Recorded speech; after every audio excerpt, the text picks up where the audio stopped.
Alright, boys. Welcome back to more Trinoline. We're sitting here. Sharon is, I don't know, in the living room, I guess. And it says, just as I was about to open the door, I heard something I couldn't believe. And what is that? Haha! Sharon was. I panicked and averted my gaze. Oni-chan. Oni-chan. Oh. Oh, fun. I'm not gonna read that. Was this what Hanako-senpai had suggested she do to discourage any illicit relationships? If so, she was way off base. I had never really thought of Sharon as an android, and this did nothing to change that. As guilty as it made me feel, I ended up watching her the whole time. Good. Ellipsis, ellipsis, ellipsis. A trembling and visibly exhausted Sharon gently closed her eyes. She almost looked like she was sleeping. Would have been great if that were the case, but Sharon never rested unless she went into sleep mode. With that in mind, I realized then that I couldn't get back to my room on the second floor without going through the living room. Hot. Androids never got tired, but her cheeks were flushed, like she was desperate for water. Ha. Her satisfied smile was incredibly lewd. Maybe it would be best if I headed back to the front door and pretended that I just got home now. Ah. My email alert went off. I panicked and I flailed to try and stop the noise, but unluckily for me, my elbow hit the door and slammed it wide open. Oni-chan? Ah. Huh? Why? Why are you there? This is, yeah, you know. Please, don't look. With her disheveled clothes in hand, Sharon quickly shuffled her feet and hid behind the sofa. I'm sorry, I didn't mean to look, but I never thought you'd be doing something like that in here.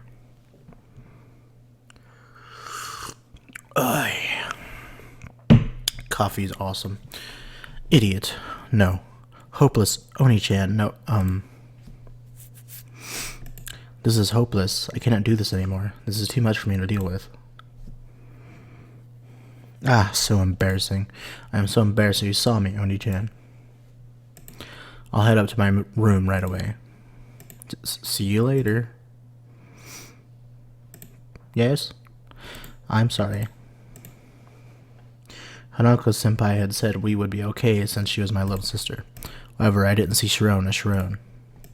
As such, that entire concept was nothing more than an act. There was no way I could view her as a sister anymore, or as a girl I had absolutely no interest in. The fuck? The fuck is this? Yuri, give me Sharon's email. I was hoping Sharon could tell me what would be on the test since I forgot to ask, but I don't know her email address yet. That face. Would you talk to her for me? There's always times like these where the most mundane things got in my way. This was partially my fault for peeking, but what happened earlier was seriously unlucky. Sharon never turned me away on her own before. I guess even androids could do that too. Yes? Oni-chan, are you here? I could hear Sharon's voice from the other side of the door. I'm sorry for surprising you earlier. I should have done that in the privacy of my own bedroom. Oh, don't worry about it. Hanako-senpai taught me how, so I absolutely had to try it, though not entirely as to why. The fuck? I'm the one at fault here. I'm really sorry. Oni-chan, did you see everything? If you did, then I would like you to forget about it. I'll not be able to get married anymore. Sorry, I'm really sorry. The fuck is this game? I'm a sleut, aren't I? Huh. I'm telling you, you really aren't. I'm just truly... I couldn't see her, but Sharon sounded really upset. You know, it's okay if you want to come in. No, I'm still embarrassed right now. I see. I may have suggested it, but if Sharon had taken me up on my offer and come in, it would have put me in a tough spot too. Besides, I am still not wearing panties. Would you mind if I went to put some on? Yes, please do. Understood. Like, why the fuck do I need this information, Chief? Listen for her retreating footsteps as Sharon obediently went to her room. My heart was pounding strangely hard and showing no signs of stopping. Sharon isn't Sharon. I understood that very well now. Sharon wasn't my sister. But she was an android. Yes, that's been this whole game, sir. Just as Sarah said, Sharon is made to fulfill that role as my sister. To play her part, if you will. Why then was she calling out my name while so engrossed in the act? The feelings she had for me weren't those for a brother, but for a member of the opposite sex. If she were programmed to be my sister, then she shouldn't have feelings like these for a brother for me. Sweet home Alabama. Which would mean that Sharon herself saw me not as a brother, but as a man. I was ordinary, though. I was ordinary enough if you thought in human terms. However, this realization had left me with mixed feelings. Then, it might be okay for me to tell Sharon how I felt about her. It might be okay for me to accept her feelings too. Is this really for the best? I didn't know. He doesn't know. It wouldn't be wise to agonize over it. So I headed for the living room and noticed someone standing in the entryway. I went out to take a peek and found Yuri standing there. Hey, my friend.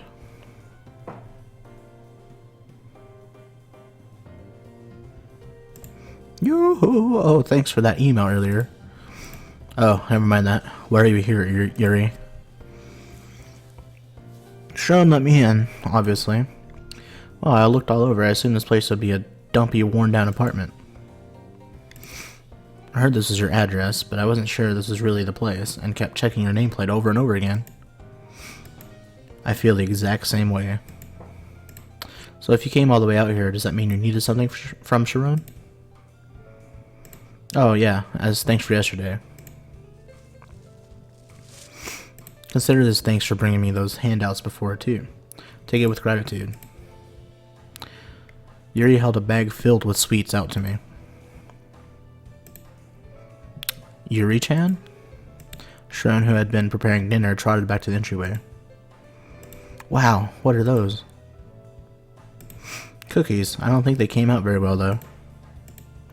You made them by hand? I did. I used cookie cutters to try and make them look snazzy. So why did they turn out so ugly?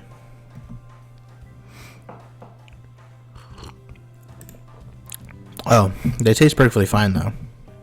I made sure to do a taste test. I am happy. I am a hippie. But you can't eat, can you, Sharon?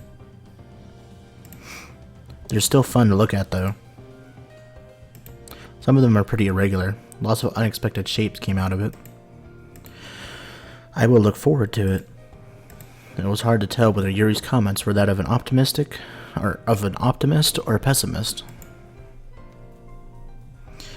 I'd love to try cookies that you make someday too, Sharon. Yes, I could make them right now if you would like. Yuri, is that the real reason you came over here? Of course not. Don't talk down to me like that. You make me sound like some sort of fatty.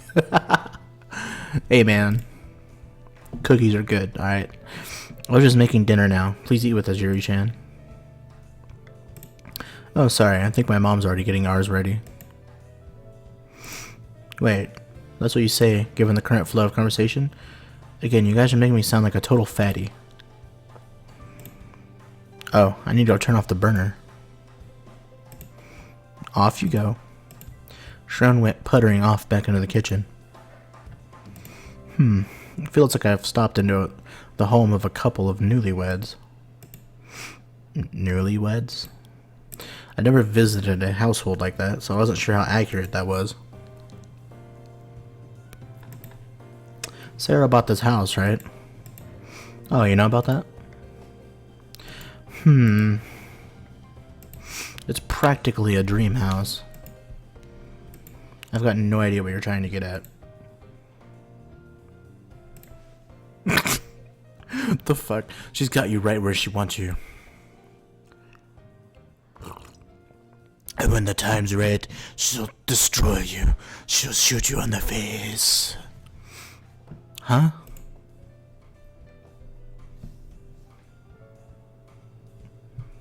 Oh boy, sanitizer as low as 99 cents, boys. Thanks, Staples email. Oh, never mind. But it sure is nice. Huh? It's nothing. I've got to work hard too. Okay, I'm heading home. Want me to walk with you? I'm fine. Make sure you eat Sharon's dinner. See you at school tomorrow. Yes? Yuri walked off toward home by herself. Sharon must have gotten to a good stopping point on dinner and came rushing over. Where is Yuri-chan? She left. Oh, I'll set that aside. Our fingers brushed together as Sharon tried to take the bag I was holding from my hands.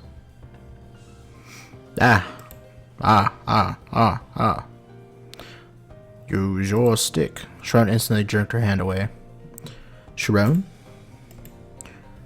A reaction of Sharon's I had no recollection of before. I'm sorry. This time, she gingerly took the bag from me, looked away, and quickly retreated back into the kitchen. Despite my semi-mystified expression, I took my seat at the table with an inkling of what was going on. The fuck? I look down at my phone on my timer and I just see Yoda's face. It's an ad for Disney Plus. Seems legit. It was lunchtime. Sharon said she needed to take care of something first and would be a little late. I see. Sharon, did something happen between you two? Huh?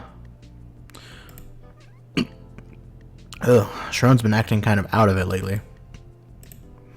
Out of it? She's her usual ordinary self when I talk to her. If I had to say, she's been on the ball and does everything perfectly. But when she's alone and not doing anything, she kind of looks spaced out and lost in thought, I guess. I see. It looked like Yuri had picked up on Sharon's odd behavior too. Is something bothering her? I doubt robots have worries. Are you sure? If I were to turn the question around, have you ever seen a troubled robot before? Yes, actually, Futurama, Bender. I don't think I have. Current robot builds should be incapable of feeling such anxieties. If that were to happen and they got lost in a labyrinth of their own thoughts, then they would likely cease to function. They'll stop working? All robots' thought processes are optimized to ensure that never happens, so it should be fine. Although, yes, Sharon is a somewhat special android, even if I have some concerns. Because she was Trino. The fact she didn't use that terminology may have meant it was still a trade secret of sorts. Sharon? Yes? Are you feeling out of it too? No, not at all, just listening to you two talk. I see. I eventually received an apologetic email from Sharon saying she wouldn't be able to make it in time for lunch. Yeah, okay, Chief. I didn't feel like talking about Sharon anymore to Yuri or Sarah, so I decided to head poolside to be alone. Part of me hoped Hibano-san would be around, but there was no sign of her anywhere. Suddenly I heard a girl scream from somewhere nearby.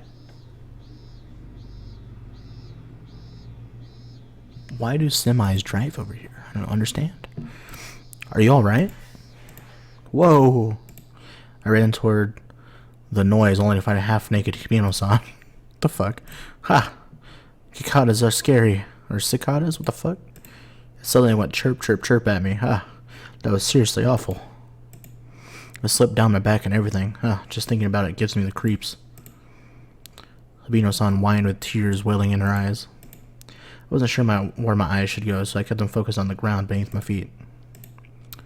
Hibino-san, huh? Bo! I'm sorry. You saw something so embarrassing. No, I'm the one who should be sorry. I was so scared of the cicada or cicada. What the fuck you even say that? I think it's cicada. I started talking like everything was normal. Ah, jeez. Oh, jeez. I wonder if they'd get mad at me for using the shower. The locker rooms are locked, so I don't think you'd be able to get used to them. Oh, I see.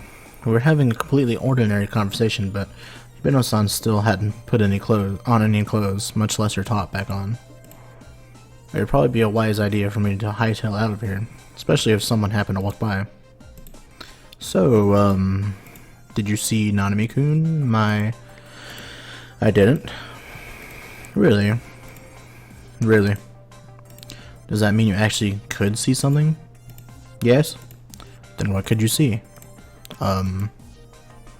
Never mind, I'll just forget all about it. Ah, yes. Attempting to dodge the question was my only real option. Ah ha ha. You're surprisingly honest, Nanami-kun. Okay, all forgotten. I gave her one big hearty nod. Well, what's done is done. It's not like you can actually erase someone's memory. I mean, Men in Black style?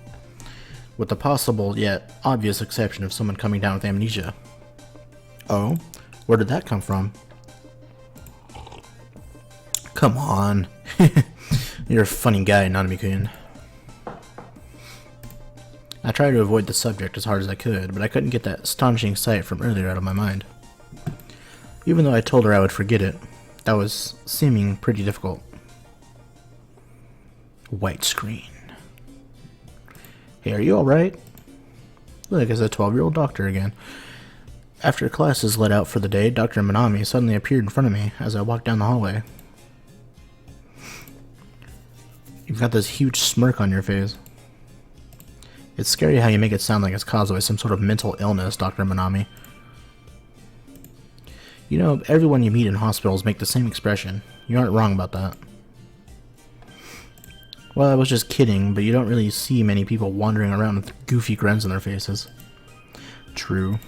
It could happen if there were a beautiful doctor around. Bruh, she's 12. Hey, is the fact you're purposely looking away from me when you say that supposed to mean something? I'm sorry, you're... Take two. I'm sorry, you're also very pretty, Dr. Minami.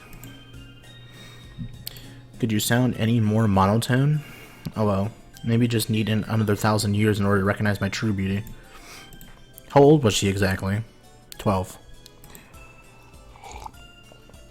Setting all that aside for a second, I'm sure you've got a lot on your mind right now, so feel free to come to me if you need to talk. Of course, especially after everything that happened with my mom. Ah, use your stick. I'd forgotten to set my cell phone to silent, and it rang out with a light-hearted chime. Oh, are you sure it's okay not to check on that? It could be something urgent.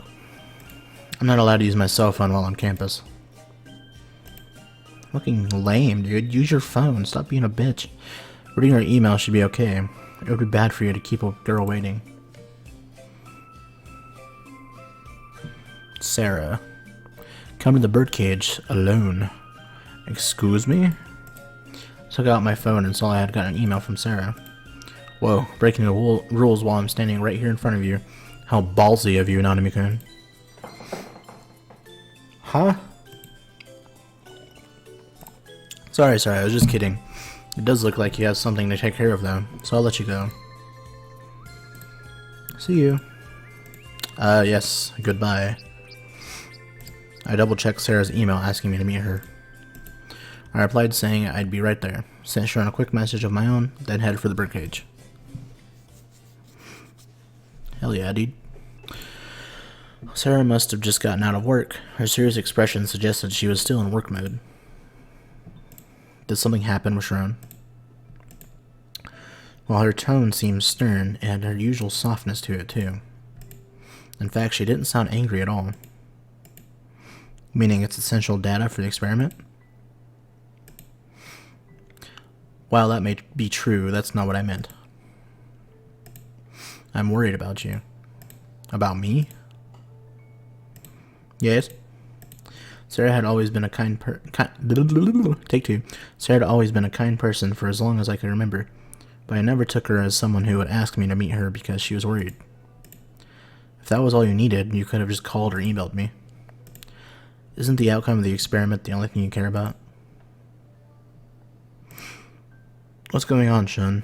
Something's off about you.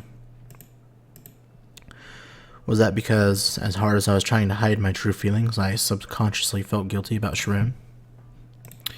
Their irritation I couldn't easily put into words must have shown on my face. I'm Sharon's creator, so obviously I would be worried if something were to happen between the two of you. For that matter, it's not about the experiment. Or did you want me to say that I have an interest in you? Obviously, that's not it. There's no need for you to think about any underlying meaning over something insignificant as asking you to meet with me. Sarah made a fair point. However, even when presented with a sound argument, whether I could accept and go along with it was another matter in and of itself. You don't need to tell me if it's something you don't want to talk about. That choice is up to you. But I am worried, especially considering everything that just happened with Kaoru-san. You're only looking at me from the perspective of an observer. But that's just the way it has to be. This doesn't directly involve you.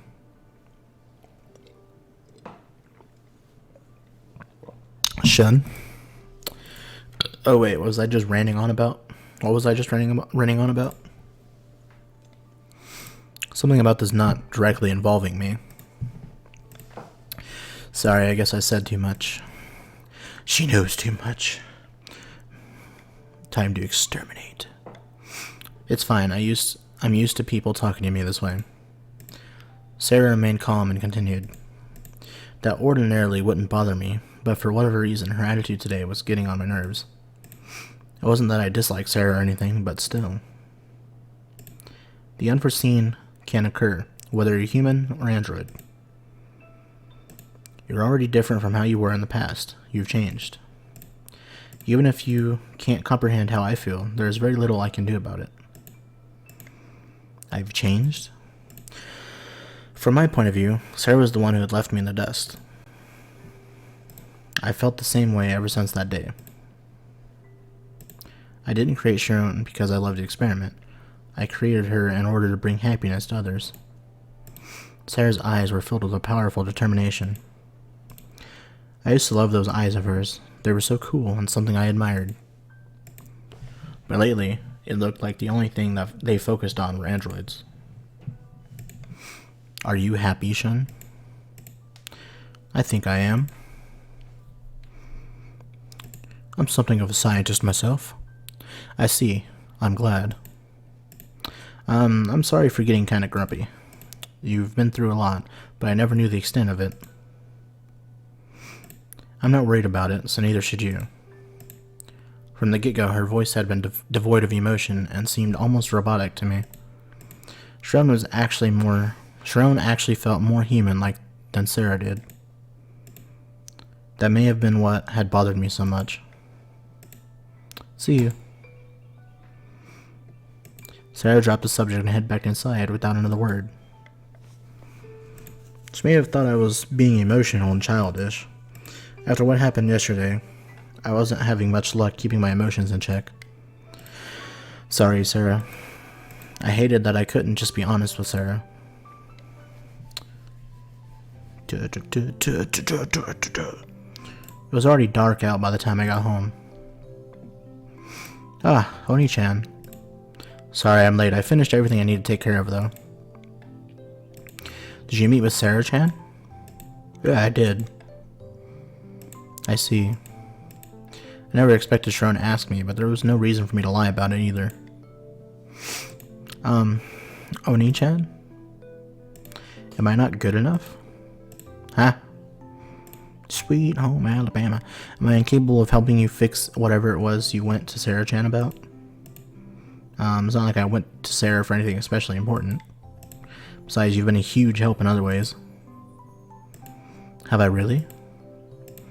Of course, the idea of sending you away is absolutely out of the question. Really? Shron is acting far more anxious than ever before. You've looked rather upset these last few days, Oni-chan. I have not had the faintest idea as to why you've been trying to push me away. You don't need to think about the reason too hard.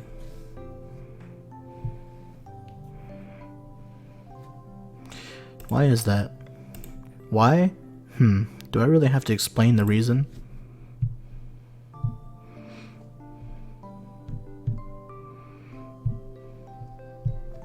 Not all human emotions can do something. I've got a lot on my mind at the moment, but part of the reason I'm worried is because you're so precious to me. Okay. Nobody would get this worked up over something that didn't matter to them.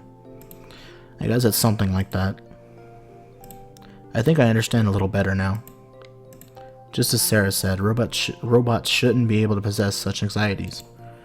If worries were like a virus, then from Sharon's point of view, I may as well be a malware-ridden robot. I'm sorry for avoiding you ever since this morning. To be honest, I want to be with you all the time, Oni-chan. Yeah. It may simply be that I have been configured to speak this way. Regardless, I like you, Oni-chan. Not as Sharon-san, but as myself. I can say for sure that these are my own emotions. You're important to me too, Sharon, and of course, I like you too. Oni-chan. Sharon's eyes glazed over and she began to take timid steps toward me as if something were drawing her in. Our faces drew close, then after a moment's pause, Sharon pushed her lips against mine.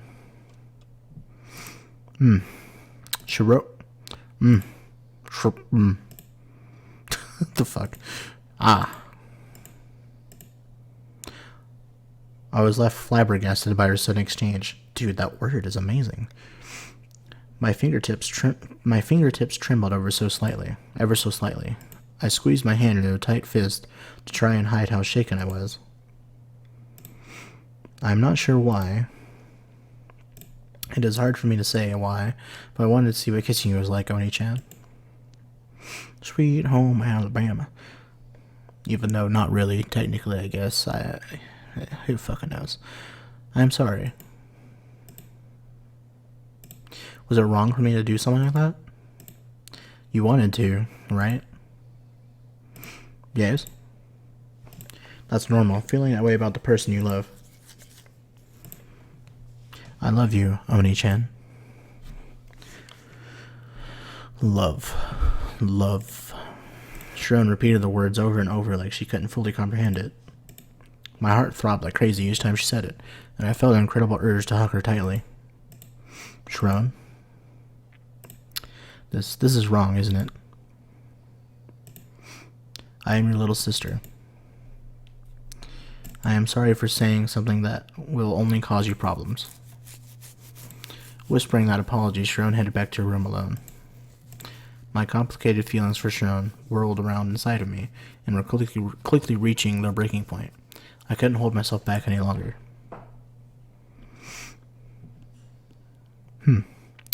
Interesting. Very cool, Kanye. Oni-chan? Sharon?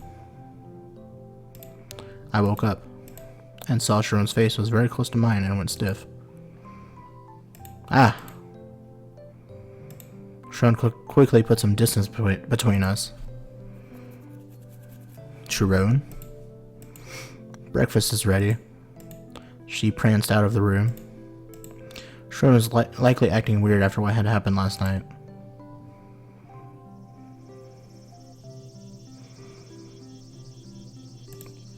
Breakfast was as delicious as it always was. However, what was unusual was how quiet Sharon was. I'm gonna end this episode here because it was 30 minutes long, but thanks for watching, you guys, and see you in the next one. Peace.